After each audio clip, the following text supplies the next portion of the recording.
En ce temps-là, Jésus entra dans un village. Une femme nommée Marthe le reçut.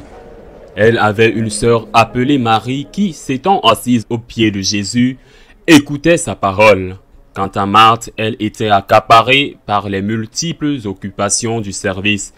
Elle intervint et dit: « Seigneur, cela ne te fait rien que ma sœur m'ait laissé faire seule le service. Dis-lui donc de m'aider. » Le Seigneur lui répondit: « Marthe, Marthe, tu te donnes du souci et tu t'agites pour bien des choses.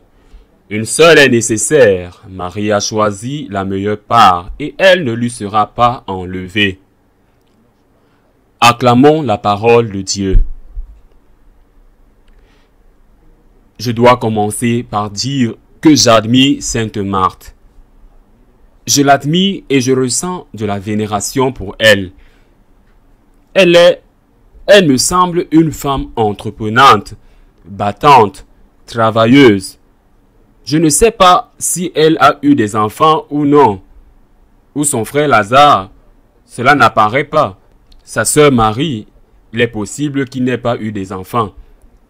Mais elle me semble une mère courage, une de ces femmes qui s'organisent, qui travaillent, qui se donnent, qui sont généreuses, courageuses.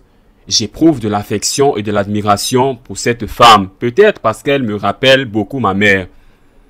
Une battante et aussi une femme qui se met au service, dans ce cas au service de Dieu.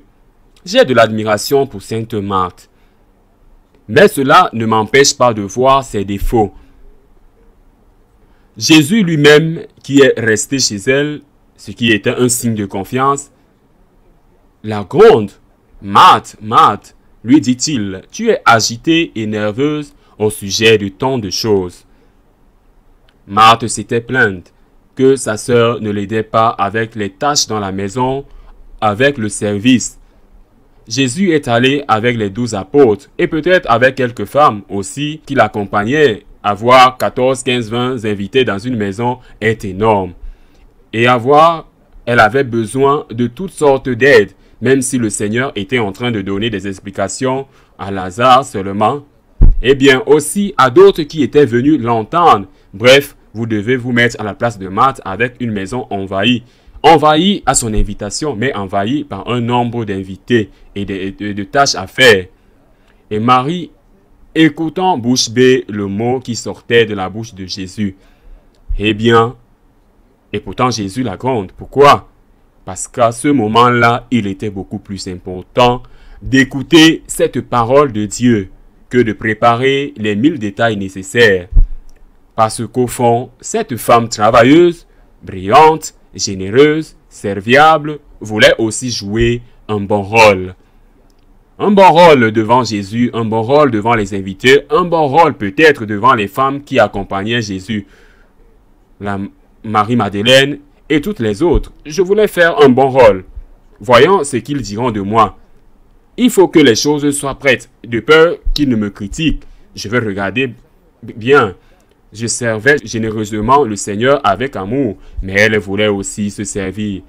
Servir son honneur, son prestige, qu'on parle d'elle en bien et qu'on ne la critique pas. Qu'allait-il penser s'il s'avérait qu'elle arrivait à l'heure du dîner et qu'elle n'était pas préparée parce qu'elle écoutait aussi Jésus? C'est plutôt ce que voulait Jésus. Ne t'inquiète pas si nous dînons plus tard.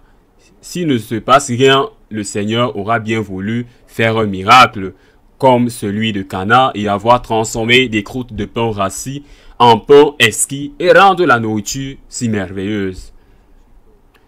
Nous devons faire la volonté de Dieu. Et quelle est la volonté de Dieu? Pas notre volonté, mais la volonté de Dieu. À chaque instant, la volonté de Dieu peut être différente. Il y a un temps pour prier. Il y a un temps pour travailler. Il y a un temps pour être avec le Seigneur. Il y a un temps pour servir d'autres. Mais si vous êtes une personne si active, voire si généreuse, si dévouée, tellement sacrifiée que vous n'avez pas le temps de prier, que vous n'avez pas le temps pour Dieu, eh bien, peut-être que vous faites ce que vous aimez au fond. Mais vous ne faites pas ce que Dieu veut de vous. Et d'ailleurs, très souvent, vous êtes des gens si actifs, dévoués, généreux, serviable, ayant un caractère très fort et qui proteste, se plaigne. C'est ce que fait Sainte Marthe, qui critique les autres et se critique à elle-même, ou il critique avec les autres. Tu regardes et ils se disent, tu regardes, elle est là, elle est assise comme une idiote, pendant que je vais d'un endroit à un autre. Je ne peux pas faire face. Si ce n'était pas pour moi, que deviendrait cette maison? C'était en train de s'effondrer. Calme-toi, car peut-être vaut-il mieux que tout ne soit pas si bon, si parfait, et que tu sois calme, que tu aies la paix et que ta famille soit à l'aise, car il est possible que ta famille soit plus à l'aise avec un peu moins de perfection, mais avec un peu plus de paix. Et cette paix, tu l'atteindras. Elle est juste à côté du Seigneur. Peut-être que ce dont tu as besoin, c'est de travailler moins et de prier plus. Bon, c'est un plan général. Bien sûr, un conseil général. Car il y a des moments où il n'y a pas de remède.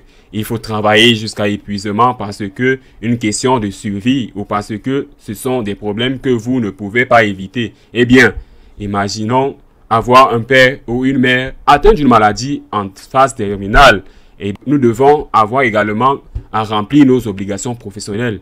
Mais trouvez du temps pour Dieu. Faites tout votre possible pour avoir ce temps pour Dieu. Écoutez toujours en vous-même, surtout lorsque vous vous sentez nerveux. Écoutez toujours en vous-même ces paroles du Christ. Marthe, Marthe, tu es agitée et nerveuse à propos de tant de choses. Arrête-toi un peu. Prie un peu plus. Viens avec moi, va à l'église ou dans ta chambre. Calme-toi. Calme-toi. Si tu te présentes pour le dîner avec une demi-heure plus tard, si ce n'est pas parfait, rien ne passe, mais fais-le avec le sourire. Marthe, Marthe, tu es agitée et nerveuse à propos de tant de choses, et ce que tu fais d'une main, ce qui est merveilleux, tu gâtes de l'autre à la fin. Ce que tu sers et rend vraiment la vie plus agréable et plus facile avec ou sans toi, je passerai un très mauvais moment. Au lieu de te remercier, ils te disent « Maman, comment vas-tu » Il est possible que tu dois leur répondre en disant « Comment je me sens » ou « Comment vous me voyez ».